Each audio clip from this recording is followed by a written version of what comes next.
Uh, Hey everybody, welcome back for another round of can.stache. We're with Justin again this week, and Adam Brett over at Batobi. Hey, how you Justin doing? just about hit his own keyboard there. Yeah. Um, Today, if you followed with us last week, we did kind of an intro to using can.stache, specifically with components, what our take on the mustache syntax is, why it's useful versus just raw HTML. This week, we're going to go a little bit deeper. There's a lot of things can.stache provides for us. So we're going to talk specifically about something we've touched on in the last 2 weeks, but we're going to get real deep into binding syntaxes, what it means to be live bound, and what the different ways and different things we can do with it are. With that, Justin, would you like to take it away and tell us about your awesome getup there? I would. I just got this gi in the mail, so I'm excited to wear it. I just started doing Brazilian Jiu-Jitsu, so I'm a white belt. But if this were for JavaScript, I'd be like fifth degree black belt, I think. So with that, I'm going to be talking about how can.stache connects to components for the most part, because when you're talking about data bindings, you're really usually like can import has data bindings there, but most people aren't using that all the time to do it that way. So really, we're going to be talking about how stash talks to components, and components can talk back to stash and between each other. So with that, let me share my screen.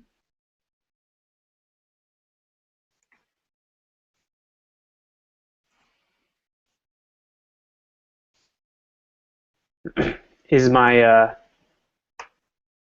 is it big enough so you can read it? It's hard for me to tell on this screen, but once you put it back on, I can share the live stream link. What? No, I'm talking about is my font. Do I need to zoom in a little bit more? It might be helpful to zoom in a little bit. All right, I'll zoom in. Get one. There you go. 50% bigger. 50% better. All right, let's. All right, so last week, which I missed, you guys talked about the normal how to like pass some data, like a can map, and maybe it'll have a person's age. Oh wait, that's I'm an old man now.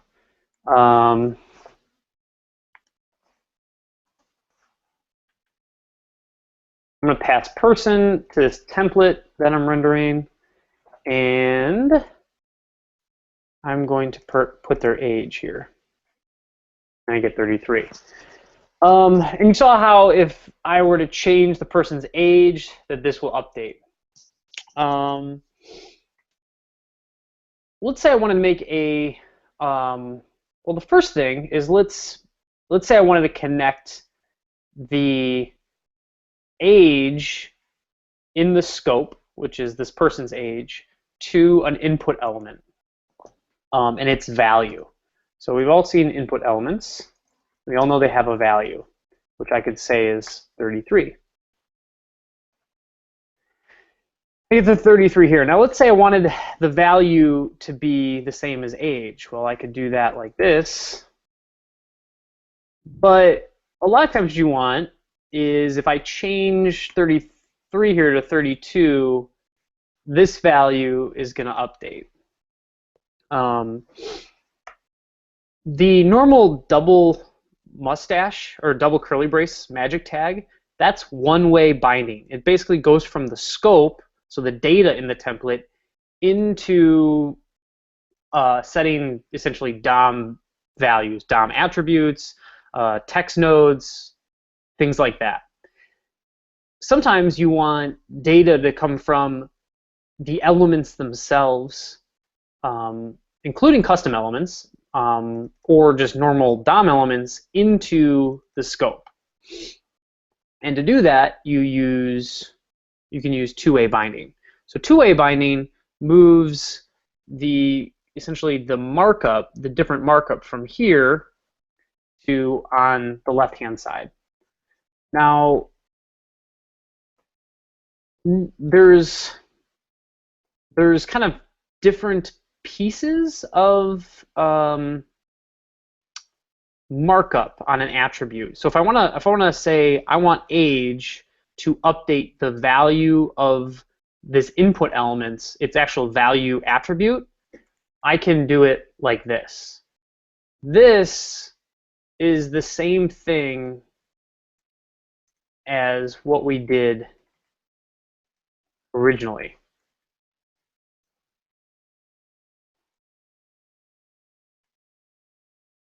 If I were to change the person's age,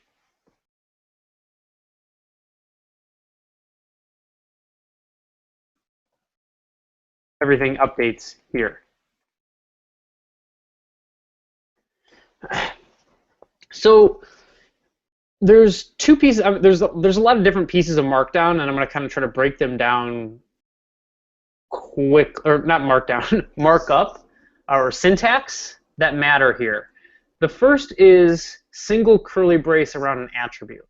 What that does is say, I'm going to read whatever is on the right-hand side from the scope, and I'm going to use that to update something that's inside here. Now that something, if it is preceded by $, means I want to update the value property or attribute of this element. So that's why these things are the same.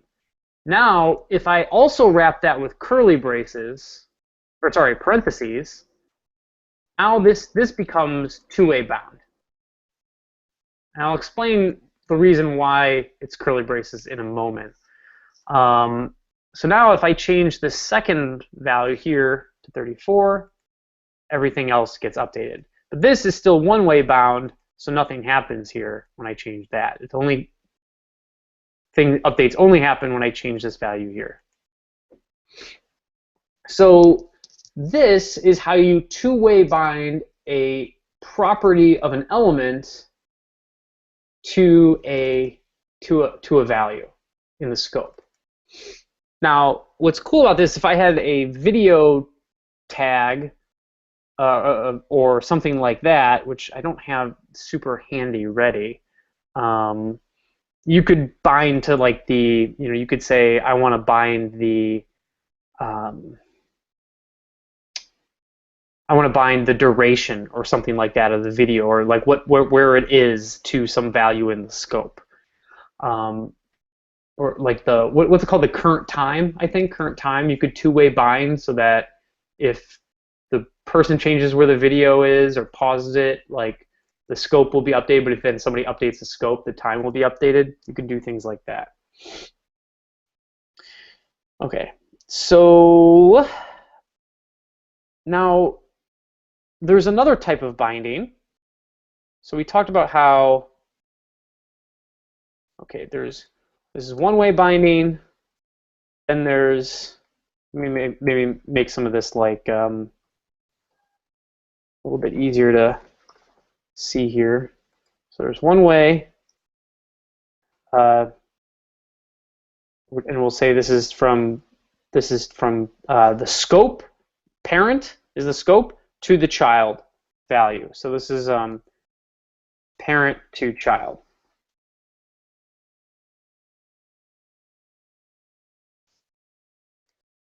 And there's a few other ones. We'll kind of go through and label them. So this way is one-way parent to child. This is two-way. And there's another type of two-way, which is child to parent. And there's an additional piece of syntax, which is the inverse. This is called inverse in mustache, so we keep calling it mustache. But like, what is this key actually called?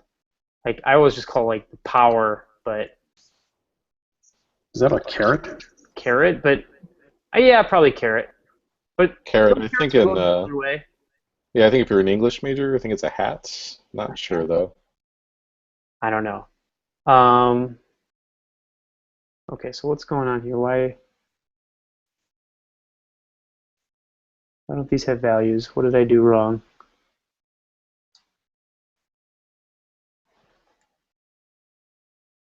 Oh, I know what's going on. Okay. Um, it's this is the problem. Okay. So let me. Well, I'll explain this. So this one is from child to parent. So it's going to take whatever the value is here and then use that to update the age. Now, in the case, in this case, well, there is no value when this thing starts. So, um, you know, the that's why it's actually updating age to the empty string, and then all of these are also getting updated to the empty string. Now we could, if we wanted it to initialize it with the age, we could do value equals age, and then now this is initialized, and then it's trying to update the age to what it already is. But so kind of cool thing that happens here is, let's say I change the two-way binding to 34. Oh, but that's because this is effectively two-way binding now. So let me remove this. You know, everything's going to go back to 0. Let me change the two-way binding to 33. You notice this hasn't updated because it's only essentially taking what its value is and updating the age. It's not two-way bound. So if then I were to change this to 35, everything changes to 35. But just notice when I make changes in the two-way binding, it's never actually updating the value here. Now, that's something that you might want. You might want to say, well, on a change, we actually want to update the value. Actually, I'm not going to do, I was about to talk about event bindings, but I'm not going to do that quite yet. Any, Adam or Alexis, any thoughts? Yeah, what's the, do you have a real world use case for the child to parent binding? Yes, it's, let's say you,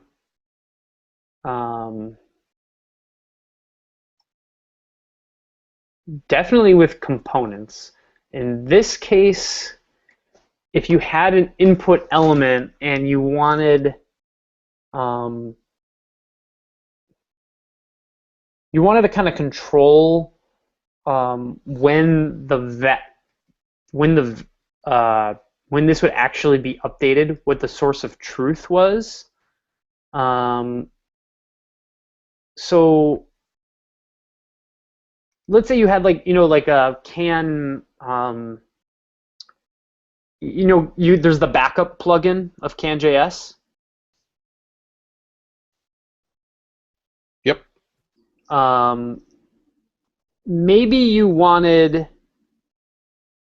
the initial value. Let's say there's like there's the working age, which maybe is what kind of number you're working on, but there's like the last saved age. And when it starts, those two things are the same. Well, what you might want is when someone updates this, it's going to update the working age. Oh. But it's only going to actually update if something in the background updated the last saved age, like the age backup. Saved age. So almost as like a dirty before saved kind of thing? Yeah, if you wanted to have some kind of dirty backup, and yeah, you want to update whatever you're working on, maybe run validation there, do other kind of things, and then maybe there's like a commit step that actually then everything should definitely look like the saved age, right? So here, this should be value equals saved age. I still prefer doing it this way. Saved age, but you can do it whichever way you want. I'm saying you can either do either one of these two-way bindings are just fine. So maybe I'm displaying the saved age, and only once someone says, maybe I'm displaying the saved age, and then maybe there's like a commit button. Now we can actually see some event binding. So I'm going to listen to, so someone clicks this button, and when they do, it's going to say, it's going to call commit age.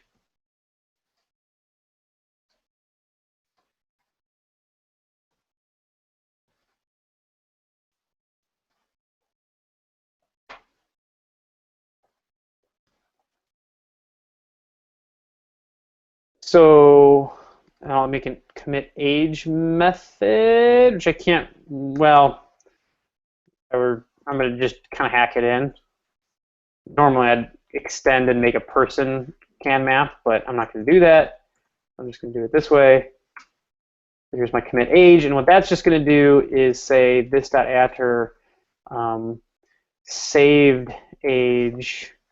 I guess I could have called this called save age instead of commit, but you get what I'm doing. Is whatever the working age is.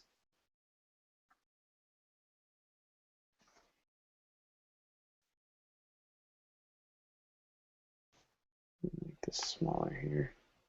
So this way, the nice thing about this is that, well, it's kind of bound to different things. So I can go ahead and change my age here all I want, and then only once I've got it, or when I'm happy with it. But hold on, what happened here?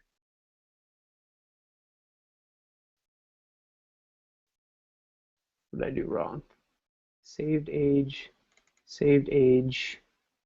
working age. The value we're exporting is working age. Hold on, let me just put out working age as well.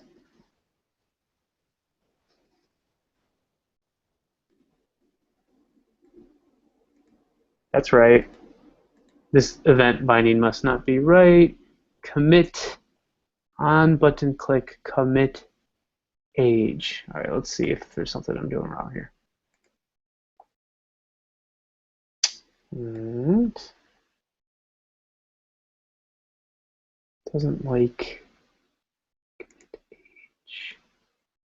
Oh, okay, I know why. Because it's not on the prototype, so it's being dumb. That actually might be a bug. Because no, well, let me see.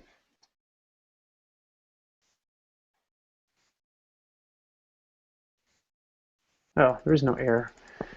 Why is there not? Let me see if this is actually even called.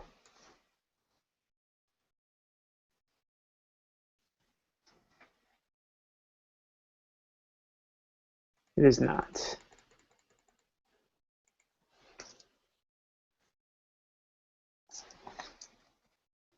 Try the old way.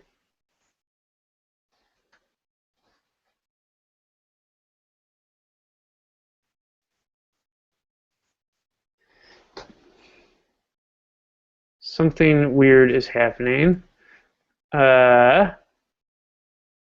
Is it able to look for a function on that person? Yeah, that's what I think. That's what I thought might be wrong. I don't know if not, that's a bug. Let's do it the way that most people write this code.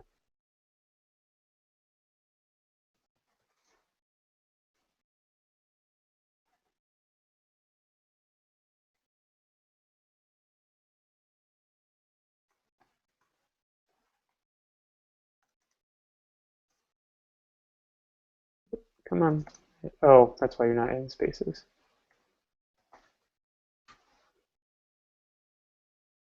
Okay, and then I'm going to make a new person. Let's see. Now it doesn't like something. What's going on?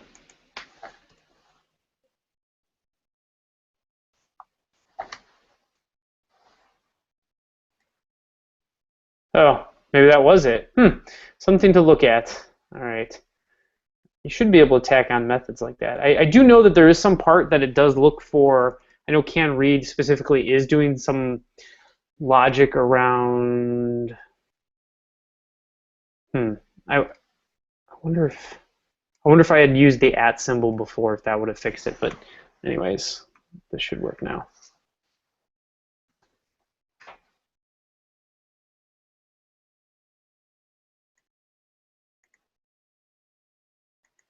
Okay, now it works. Hooray. Okay, there's probably a bug there. But fortunately, that's not how you should be writing your code anyways. If you're doing that, you're doing something wrong. You should be adding methods to maps using by creating your own custom constructor functions. Um, but here, this is the reason why you might do that, Alexis, is maybe you want, whenever it's committed, well, you definitely want this to update its value, but you don't want it to update while the working age is changing, if that makes sense. Makes sense. Cool. All right. One quick question before you go on. What does the $sign represent? Because it seems to be on everything you put on there, and I'm a little confused by it. It represents an element. It means listen to the elements click. Listen to the elements value as opposed to the elements view model. Okay, thanks. Which is what we'll see next. To expand on that, maybe you're going to show this in a demo you're about to do. If you removed, like it says, bring up your screen so you can see what I'm talking about. There it goes. Button, open paren, dollar click. If you removed the dollar, would this, I guess the button's a weird place to put that, but would this call a method if a view model triggered a click event? Yes, it would. Cool.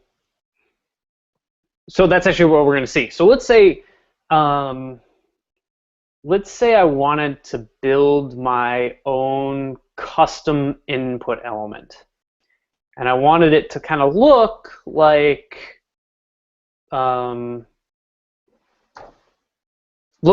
this, like be able to work kind of how this works. And I'm going to make it as a component.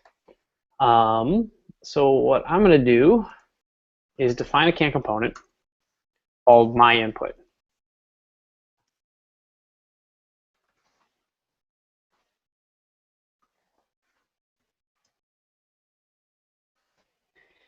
And what it's going to have inside of it, I kind of want to be really cool and make this not work with actual input elements, but appear to look like one. So that's going to be a little bit tricky, but I'm still going to do it anyways. So let's talk about its template. I think it's just going to have the value, its value inside of it. So it's just going to have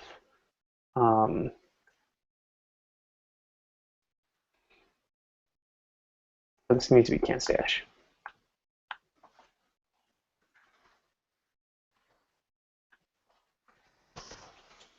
Okay. And then I'm going to listen on some events, like when someone, I need to add a, okay, I will have to have a div inside of this. It'll be a little bit easier if I do. And because the reason why is I need a tab index so it can actually receive key events.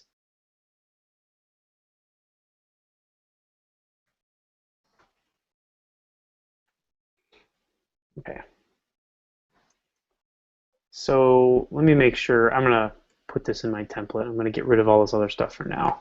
Maybe bring some of it back. But I'm going to have my input here. And I need to style this a little bit so it's going to look right.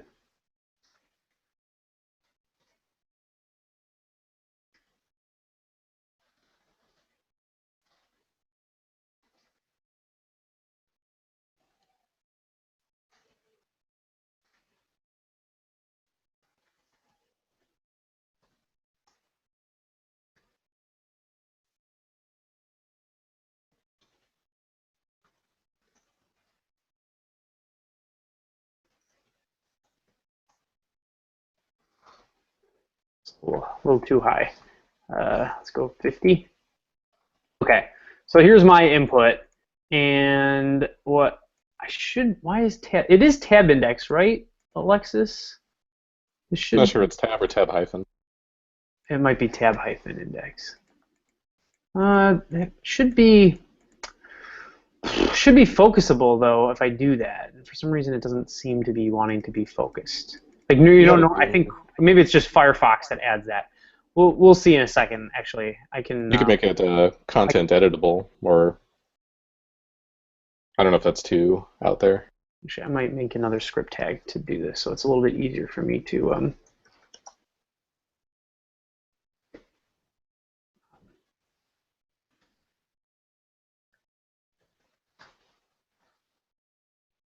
I don't want to do content. That.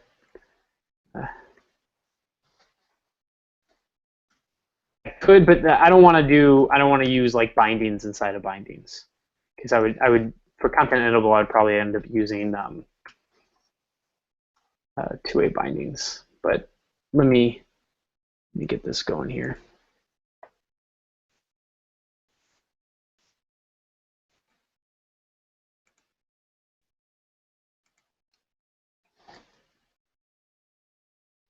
Okay, and then this is going to be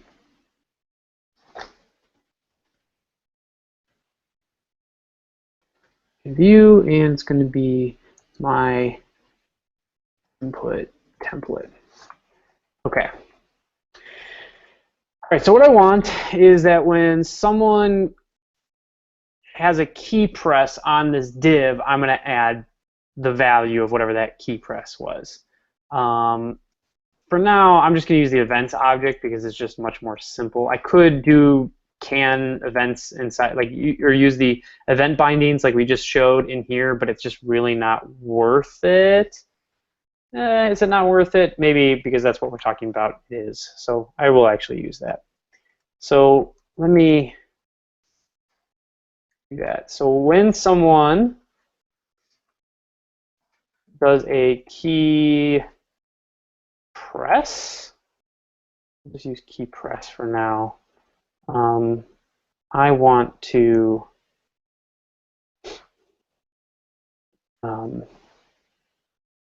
what do I want to do?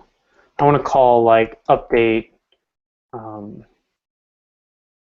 value with the event object. So to get the event object that was caused by this event, you use this percent event, and that will actually pass the event object to the update value method on the view model.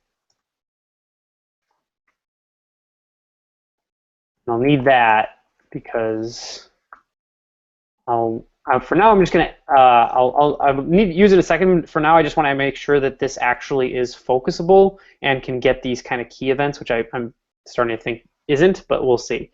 So we will do this.atter value. I'm actually create a default value. I want to say value is going to be, we're just going to change it to A, no matter what someone typed for right now, just because I want to see if it works. And it does not. I'm going to make sure that this isn't something else I'm doing wrong. Make sure. You had it right the first time. I don't know if I was muted when I said it. Tab index is tab index, no hyphen. Okay. You were muted, I think. Which makes it focusable, but not necessarily adds the cursor. Doesn't add the cursor, but it doesn't seem like it's focusable, right? Because I should be able to like actually listen on focus events, and I'm just going to do this like the old-fashioned way, just to make sure that it's working. That there's something. I'm worried that there might be something about the environment because this is in an iframe that makes this kind of thing like not wanting to work. So this is going to be the my input div. I want to listen when that is focused, and I'm going to say alert focused. Hopefully this works. If not, I'm going to have to figure something out. No! Ugh! It's brutal. All right, how can we? What the heck? Let me see.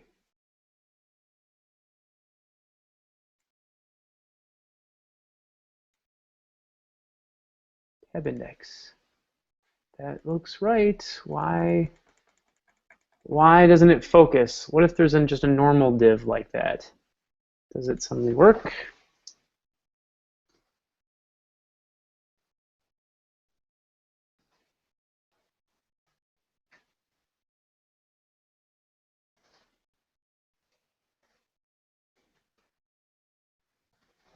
Just make this get every div and bind on focus. Okay, that one works. Uh-oh. Get out of here. What is even this thing doing? It's like, because it's refocusing it. All right, that works, but for some reason this one doesn't. Let me keep playing and see if maybe it's because it's in a custom element. I'm running new things all over the place. Well, that got focused, but for some reason did not. Maybe you just need to add display blocks to my. Yeah, that's what I was thinking. Oh, you did that already. No, I didn't. Oh, I did add it to my input, but why would? Okay, so that works. Let me just make sure it's not anything with any custom element. You have to add, like I think the inner div doesn't have any height or width at this point. Like my input does, but the inner div doesn't. Good point. Good point. Good point. Good point. Good point. Good freaking point. That's what it is. I'm not actually able to click on it.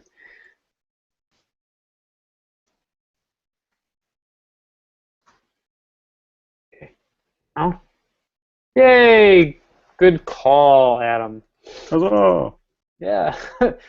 All right. So I get a yellow boat in JS now, yeah. or actually in CSS. Still. Okay, so now we're getting this update value. I should be able to click, and we get a showing up. Hooray! So we kind of have an input element. Okay. Now, what I wanted to do is actually set up a input element that was like kind of drop in this input element in place of the normal input elements and kind of see the difference a little bit. The first thing I can do is say, well, we can two-way bind this input's value to the, well, actually, first let me make this a little bit smarter. So what I want to do is I'm getting the event object, and I want to read the value, but I'm going to add to it whatever someone typed in. I'm not going to make the delete key and all of that work right now. That will be too much. So I'm going to update the value with the value plus the event char code. What is it? Is it char code? I can't remember. And then I might need to convert that to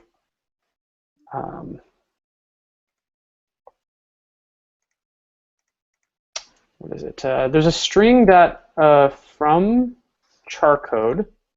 And I think I can pass that like number, and it gives me something back.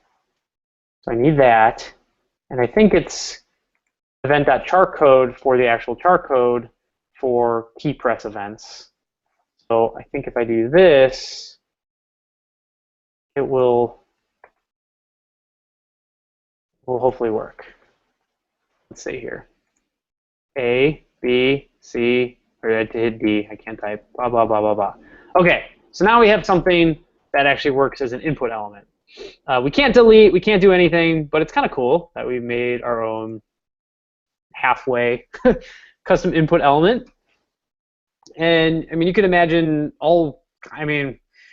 this would be really cool if you made it more advanced and it like like Slack, how you can kind of start typing in emojis and then they get converted to emojis. You could make a really rich input element that worked just like that, pretty much looks just like an input element, and use it almost identical with can.js to how you use a normal input element.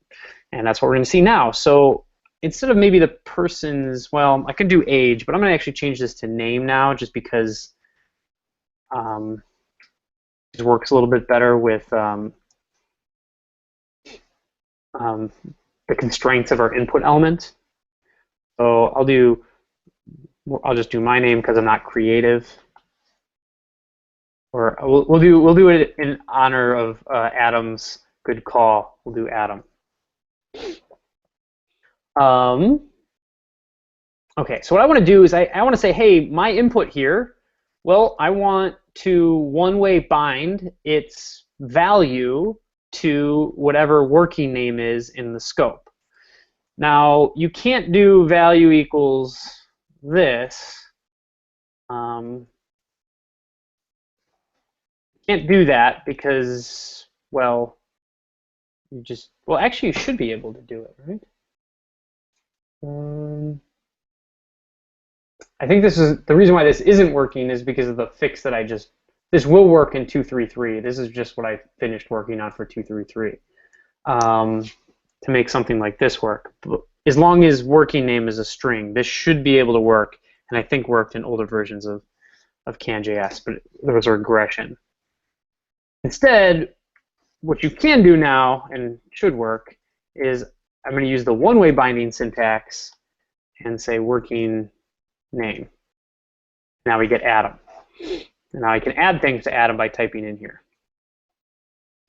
And you can see this is very similar to if you just use a normal input element, where you had to do this.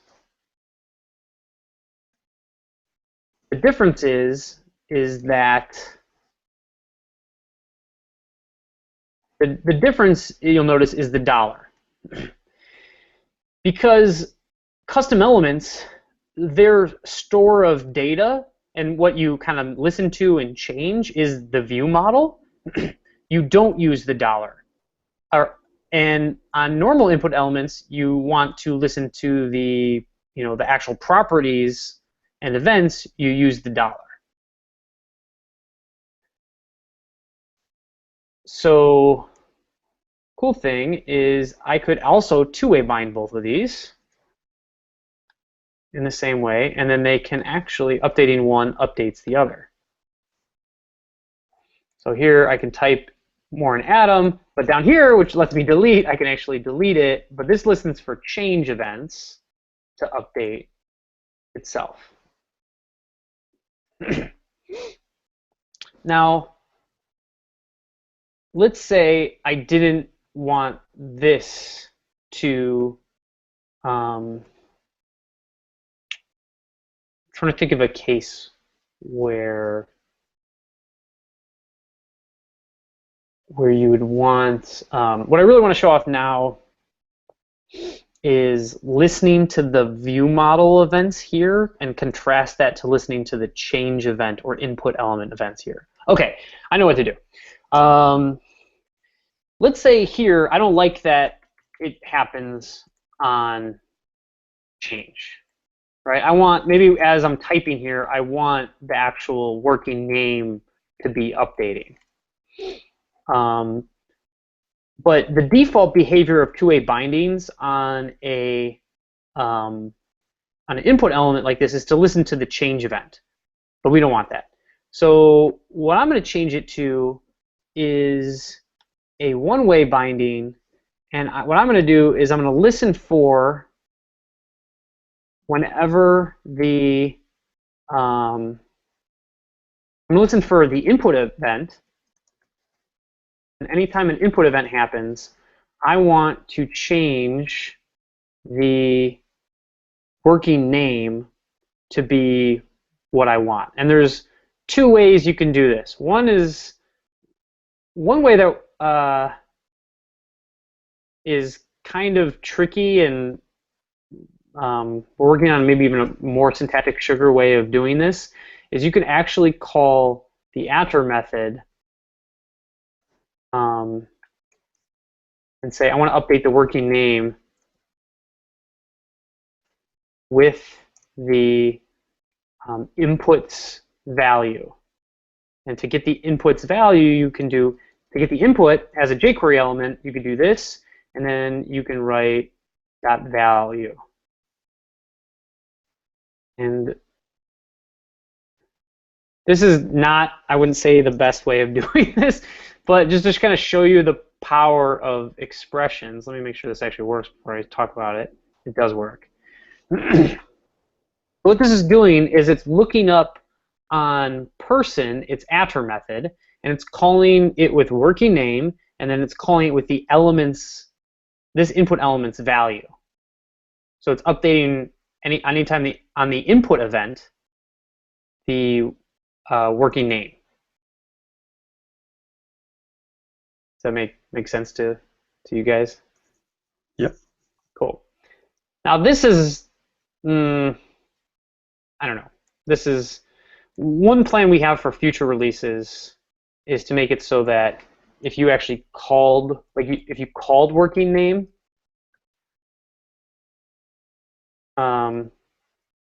you can actually do it this way. This isn't working yet, pretty sure. Not working yet. So that essentially, if you call something like a method that isn't a method, we're going to say, okay, well, you're probably trying to set the working name property in the scope. So we're going to essentially convert that to a set. We're not exactly sure if we like this syntax, but we do want to make it relatively easy to set back properties without having to do that whole .attr thing. So the better way of doing this, of course, is just to have like a method called update working name, and then that just calls. At least I think this is like a slightly prettier way of doing it. This will just call this .attr working name and pass it the new value. And then here, I'll just call update working name with the element's value on input. And this should work. Let me make this a little bit smaller over here again. Yeah, this works. Okay. All right, so what I wanted to show was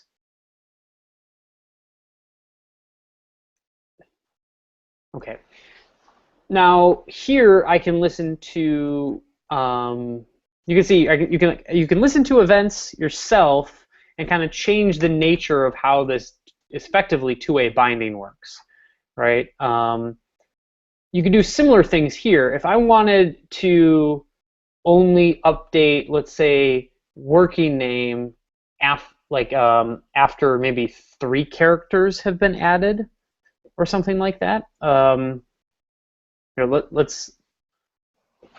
We can actually do that. So what I'm going to do is make it so a person keeps track of the number of characters. Oh, actually, take it back. Let me put the working name in here.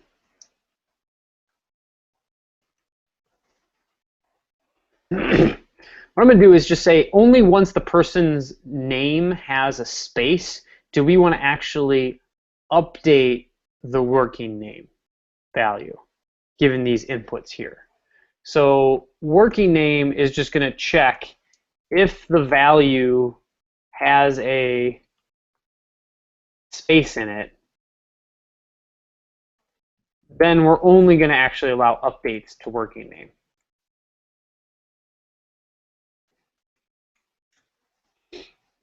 Now, you can see here, if I type in Adam, none of these are changing until I add a space, and then they'll change. But if I rerun and I change in this input element here, you see it's changing it. I don't want that. I want it to always have to go through update working name. To make that happen, similar to how I was listening to the input event here, every time the name changes, every time the value changes in this component's view model, as it's writing to its value, as we're writing to the updating its value here, it actually produces a value event. So what I can change is the binding to a one-way binding, and I can listen for a value event on this view model, and what I'm going to do is call update working name, and I need to pass it the here's, oh yeah, this is kind of a tricky problem. I forgot what the hell to do here. What I need to do is make sure I'm passing it the new value of this input element. The problem, oh no, I know how to do it. I remember. Okay. So the way to do it is, just like I could get the element, I can actually get the view model inside my input, and I want to say pass its new value on a value change. Would you use $value, or would you just use parentheses value? Oh, thank you, Alexis. I would use parentheses value, because I'm listening on the view model, not the actual my input element itself. I'm going inside of it to get its view model and listen to when its view model value changes. So with that, I'm typing, and then I'm hitting space, and then I'm typing some more, and you can see it works. Let me do that one more time. So here, I'm just typing, and then I'm going to hit space, and you can see then update working name is actually, well, it's update working name is being called every time, but it's actually noticing that there's a space, so it's going to allow the update to happen, which is cool. And then if I delete this space, add a space, it's kind of fun. Updates, updates, updates, no updates. So this is kind of a way you can, this is a lot of people talk about. This is one of the advantages of React. Two-way bindings are, can sometimes be very tricky, which is true. They can also be very convenient. I like that can.js gives you the opportunity to do what you want. You can set up two-way bindings if two-way bindings are good enough, but then if you need more control over how the actual updates happen, you can easily create those methods and kind of have changes centralized in one way. So we got a good example of expressions here with update working name, calling a function on the view model, but is there a way to get a handle? I don't know if there is. I see we're passing arguments in. If you didn't pass arguments in, you would get the context of whatever you're in, whatever that scope is currently. Is there a way still to get the context if you're passing in arguments? Just dot. So you can, like, this would pass the current context. Oh, cool. Just like that's a mustache thing. If you want to like put the current context into the page, you just do dot. You can also do this, I think.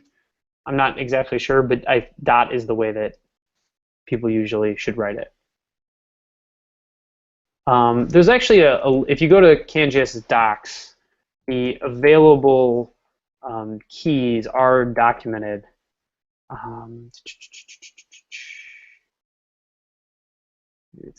Actually, it's going to be in stache. And key. So here's all of the different types of keys. And then I will just, I just did notice that, oh, there's dot or this. So, and then I think elements have an additional set of things. So if you look at the bindings, so the bindings docs are here, and there's event bindings, this talks about, this has the additional, well, apparently you can just do pound context, which really you shouldn't have to do, because you should just be able to use just dot, but these are all available as well. If you want the raw element, you can do pound element, the jQuery wrapped element, you do dollar element, the event, the current view model, the context, and the scope.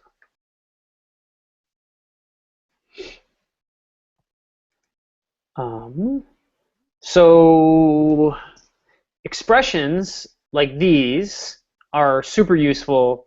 Let me try to give a good example of them. So I use them a lot in my Bitballs app, but I always forget exactly why I use them, but I'm going to look it up real quick.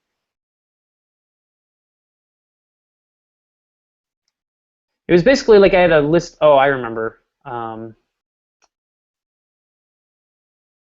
This is like a good.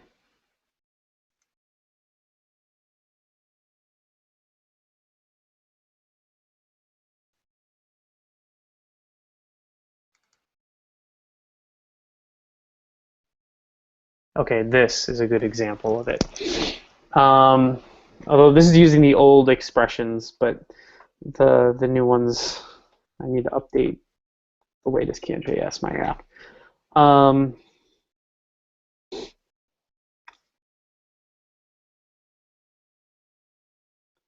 Okay, so this is the real area where you want to use expressions, especially in combination with the each helper.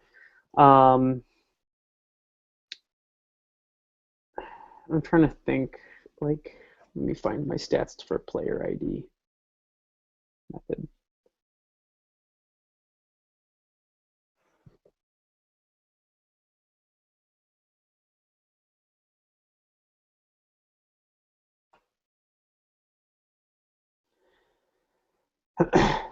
So expressions allow you to basically call functions and use those functions as the result to pass to other functions. Just trying to remember sorted stats by player ID. Looks that up. Okay, and then returns a list. Okay, I think that gives me enough to create an example here. So let's say I had, well, any questions about this? Because I'm about to tear this whole person thing down. Oh, I think that's all pretty good. Okay. So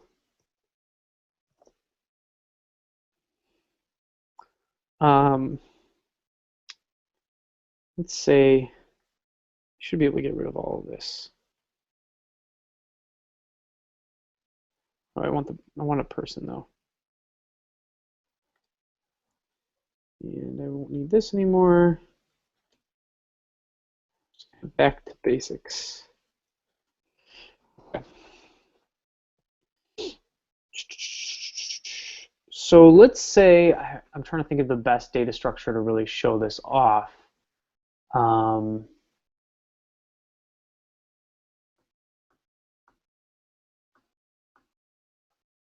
Okay.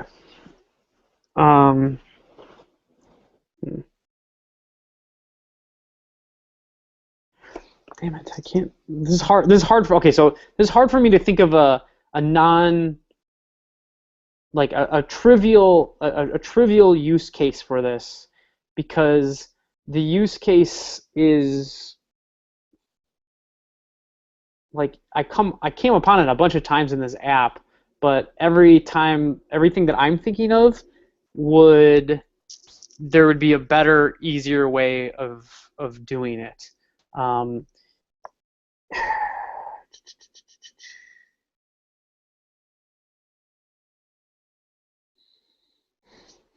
In my app, essentially what I'm using it for is I want to go through something. I want to go through a bunch of items, but like that list of items isn't like dynamic. Isn't known essentially until the template is running. My data looks like I have a game, and then the game has things for team one, and then like stats for team one sorted by player and stats for team two sorted by player. And what I want to go through is all the stats for just a player, but I want it sorted by team. Okay, yeah, I remember how to do this. Now, okay, I can kind of come up with some data that looks like this. So let's say I had a game and map. Actually, I'm going to make this a game.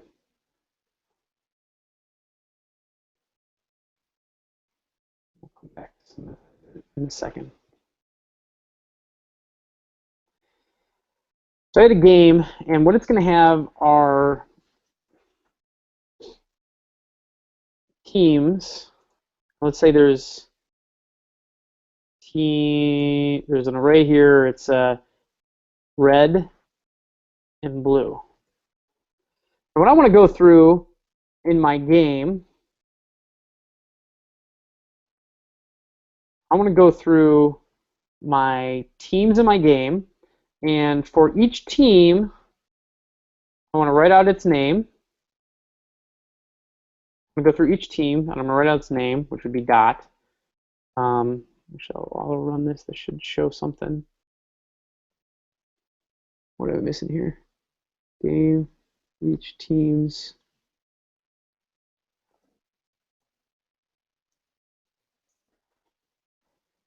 Why is this not showing anything? This doesn't matter. You're saying new game equals new game? Oh, thanks. Okay, now I got my teams. And I'll put this in an H1 or something. And let's say the game came with stats like this.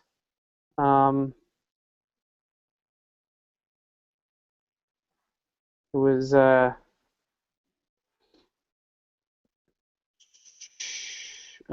team red, and then there was a value. Let's just say it was like 5 points or something. And there was a bunch of stats like this.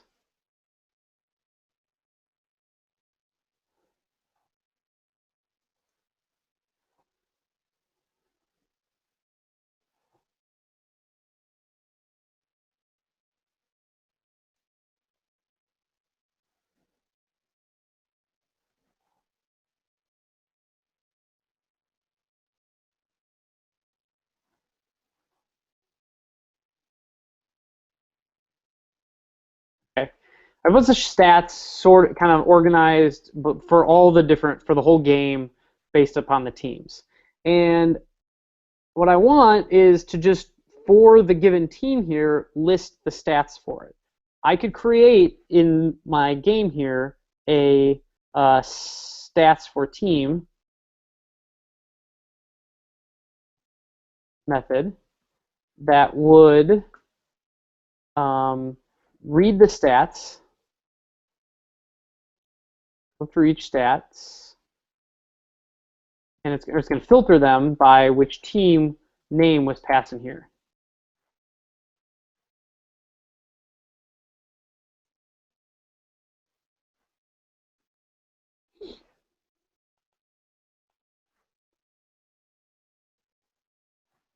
Stat.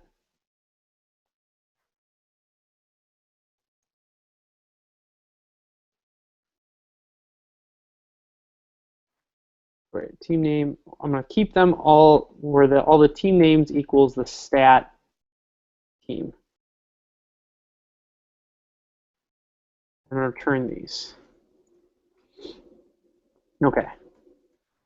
Now this is a very handy helper method. What we can use that now with 2.3 and go. I want to go through each stats for team, and I'm going to say, given the team name, I'm going to pass that in, and then for each one, I'm going to have a UL here. Oh no! Froze it. No. Ugh. Hold on one second.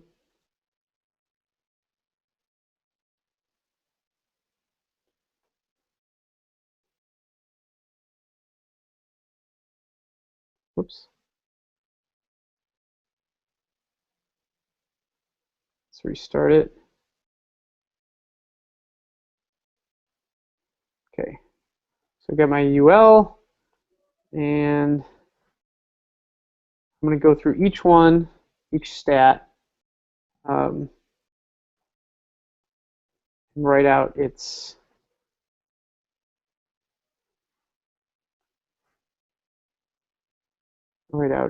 value.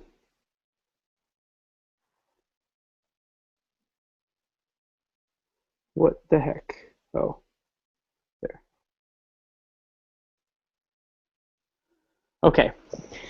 So this is an example of this is actually really what's going on under here when you use especially with each like formerly what you would have had to do is write a helper like each stats for team that would be passed an argument, probably call this method, and then just loop through and render every like the sub expression. Now if you did that, the problem is if a new stat was added, you would end up redrawing both lists in their entirety. Meaning, if I do something like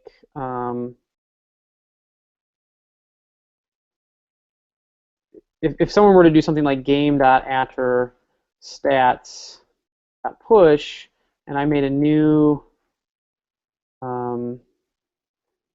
stat, so the team, I'll add something to blue.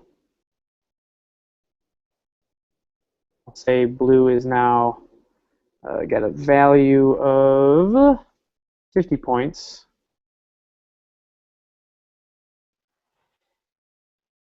Previously, your helper would have essentially had to be, well, both helpers here would have had to say that, oh, well, stats has changed, and since we're binding on stats, we're going to redraw this and redraw this. That doesn't happen anymore. It does need to recalculate. It does, both lists are recalculated, so both, there's filter was called twice in kind of data land, which is fast, so both new lists need to be redrawn because a new item is added to it. However, the diffing algorithm of each is still running because each is really smart. It sees that, okay, well, yes, I'm getting a brand new list in each case. I'm getting a new filtered list of red points and a new filtered list of blue points, but I can look inside those lists and see what the actual difference is. And because there's only one item being added here to blue, I'm just going to add that item instead of having to redraw both these lists. So you get really good performance benefits out of it, and you don't have to write helpers anymore. So it's just like win-win. Better performance, and you don't have to write a helper. You can use methods like this on your kind of data model or on your view model, which is really useful.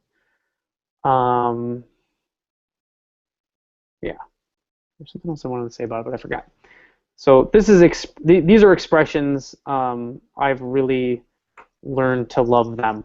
They make everything better, especially when used in combination with each, because you get the performance benefits too. Cool. I can tell you I use them a lot whenever I need to just abstract something from touching an element or the DOM in the view model. So if you had a file input and you wanted to listen for when that changes, you could listen for like el.val inside the view model. You could check the element's value. Or you could just use an expression and pass in something like elements.files. That way your view model just accepts input. It doesn't know where it's coming, where everything's coming from. Yes, you're talking about on the more or less on the event side, or on the event binding side. Using it on the event binding side, that's where I use this a lot. Yeah, event binding side, it is great for that, so that you don't. This was like, if you look back at the old ATM example, we would always add these kind of secondary methods that accepted elements, but those are very hard to test. Right. because you can access the element in the event and read properties off of it now, your methods don't have to be dealing with real elements and events anymore, except for prevent default. That's like the one. That's the one time I still will have to pass, which we've been thinking about a syntax option for that as well. All right, cool. Cool. That you hit all the bullet points I was interested in. Adam, is there anything else you wanted to? No, I think that pretty much covered it for me. I just stand, watch, and make silly comments. All right, well, thanks for joining me. And Thanks for tuning in. Yeah. So next week, we might shift around the schedule a little bit since we've restructured how we approach this. But currently on the schedule, next week we have server-side rendering. So stay tuned for what we have coming up. Cool. Awesome. All right, and thanks, we'll see what kind of crazy outfit Justin wears next week. Yeah, I'll have to think of something. I had my banana outfit. I already wore, so that's done. This is done. I'll have to. I do have a basketball jersey. I do have my old Dun.js basketball jersey somewhere around here. Or JavaScript MVC, what I mean. Maybe that. Cool. All right. Till next week. See y'all later.